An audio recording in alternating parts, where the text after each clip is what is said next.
আর এক ম্যাচ জিততে পারলেই ফাইনালে উঠে যেতে পারে বাংলাদেশ। বড় সম্ভাবনার সামনে টিম টাইগার্স। লঙ্কানদের হারিয়ে এগিয়ে রাখলো পয়েন্ট টেবিলের হিসাব নিকাশ। পরের ম্যাচে ভারত বা পাকিস্তানের সাথে ভালো খেললেই হবে বাজিমাত, যার অপেক্ষায় গোটা বঙ্গপাড়। টুর্নামেন্টের আগে যে বাংলাদেশকে নিয়ে তুচ্ছ-তাচ্ছিল্য করেছিল সব ক্রিকেট বিশ্লেষকরা, তারাই এখন সবার আগে এশিয়া কাপের ফাইনাল খেলার দ্বার প্রান্তে।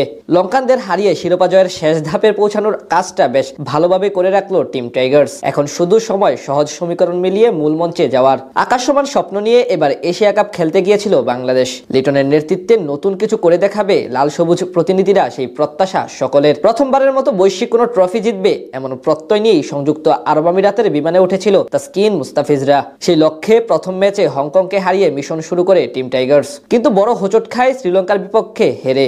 যদিও এক ম্যাচ ব্যবধানে আফগানিস্তানকে ধসে দিয়ে সুপার ফোরে উঠে যায় বাংলাদেশ। সেখানে এবার কুশাল মেন্ডিসদের বিপক্ষে দারুণভাবে বদলা নিল লিটন বাহিনী, আর প্রথম ম্যাচ জিতে যেন এক পা দিয়ে রাখলো 2025 এশিয়া কাপের ফাইনালে। 8 দলের টুর্নামেন্টে ইতিমধ্যে বাদ পড়ে গিয়েছে 4 দল। তারা হলো স্বাগতিক সংযুক্ত আরব আমিরাত, ওমান, আফগানিস্তান এবং হংকং।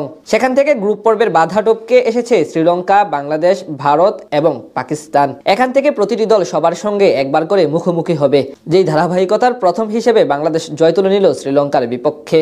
আপাতত বাকি 2 দল ম্যাচ না খেলায় শেষ 4-এর পয়েন্ট টেবিলের শীর্ষে আছে বাংলাদেশ। এখান থেকে লঙ্কানরা যদি আরেক ম্যাচ পরাজয় বরণ করে তাহলে তারা প্রায় বাদ নিশ্চিত, আর তাদের বাকি 2টি ম্যাচ 2 শক্তিশালী প্রতিপক্ষের সাথে।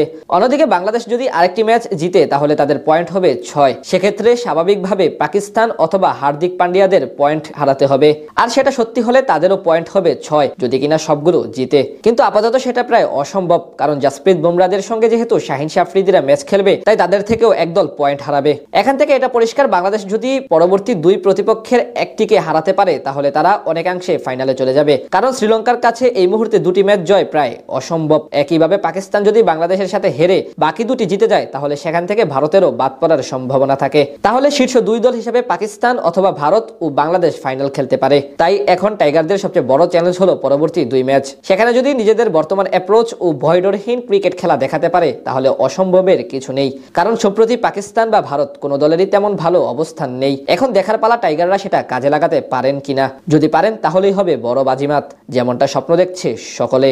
টুর্নামেন্টের আগে যে বাংলাদেশকে নিয়ে তুচ্ছ-তাচ্ছিল্য করেছিল সব ক্রিকেট বিশ্লেষকরা, তারাই এখন সবার আগে এশিয়া কাপের ফাইনাল খেলার দ্বার প্রান্তে।